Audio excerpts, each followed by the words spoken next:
I watched Waterworld to see if it's as bad as I've always heard, and I got some takes that on July 28, 1995, Waterworld, the Kevin Costner-led sci-fi blockbuster, set sail. I was too young to see it when it first came out, and by the time that I started watching older movies, the few things I heard about Waterworld was generally how bad it was and that Costner's hero had web feet. So, as the movie's 30th anniversary is upon us, and it's streaming on Peacock in the US, I decided to finally give Waterworld a watch and see if what I've heard about it holds water. Sorry, couldn't resist.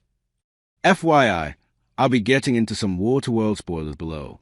Waterworld, directed by Kevin Reynolds, who also directed Costner's Robin Hood, Prince of Thieves, from a script by Peter Rader and David Twohy, is set in a future where the polar ice caps have melted and covered the earth in water. Costner plays a drifter simply known as a mariner, a mutant with webbed feet, gills, and a dislike of normal humans. However, he ends up having to protect a woman, Helen, Jean Triplehorn, and young girl, Enola, Tina Majorino, as they are being pursued by maniacal Dennis Hopper. His character is named Deacon in the movie, but I just kept referring to him as Dennis Hopper, as the girl holds a secret to finding dry land.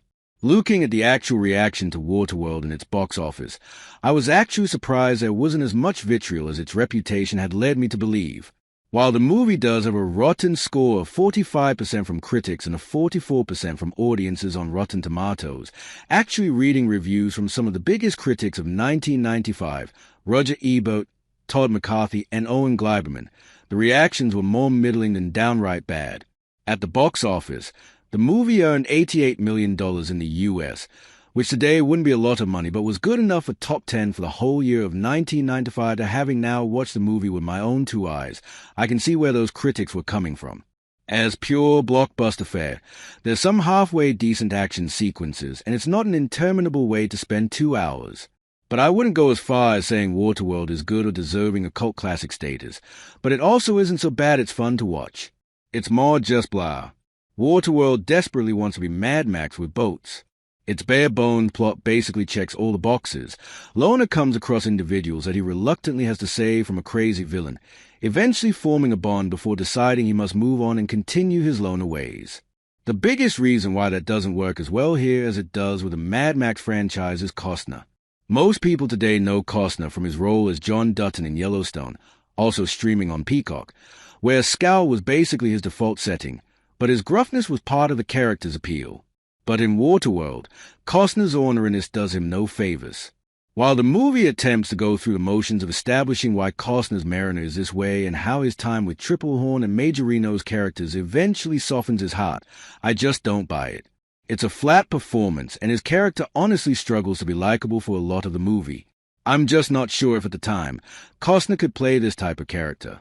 In the late 1980s and 1990s, Costner was best known for roles where he may have had some gruffness to him, but his natural charisma shone through Bull Durham, Tin Cup, or when he's playing a much more affable character, Field of Dreams, Dances with Wolves.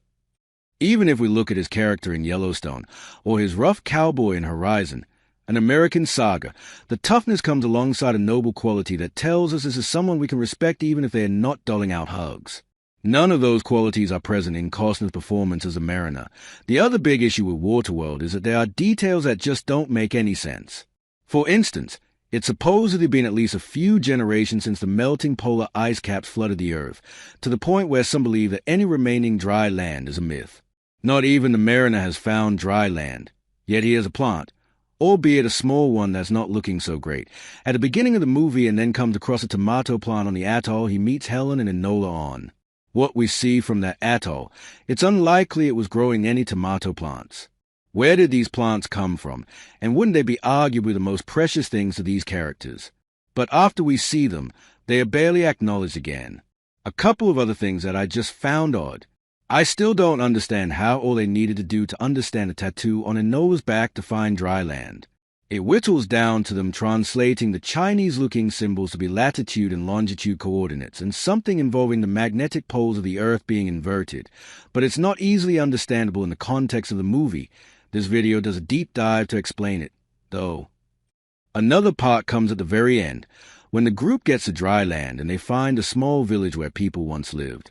There, they find 2 skeletons, and one of them suggests they bury them under the date believing it was their way.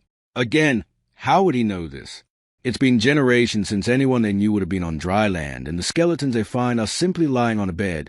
There's no evidence that these people dug graves, or any that we see at least. This one is nitpicky, admittedly, but it's just another detail that wasn't thought out or properly explained. There are a few things that work for the movie, particularly Hopper's fun performance. Still, Waterworld's biggest fault is that it's middling at best, with Costner unable to give us a main character worth rooting for. I wouldn't put it up amongst some of the worst movies I've seen, but it's not one I'm going to have much desire to ever watch again. However, if you disagree and actually love Waterworld, or want to try for yourself to see if you agree or not with my takes, then you can stream Waterworld on Peacock in the US. In the UK, the movie is available via digital on demand.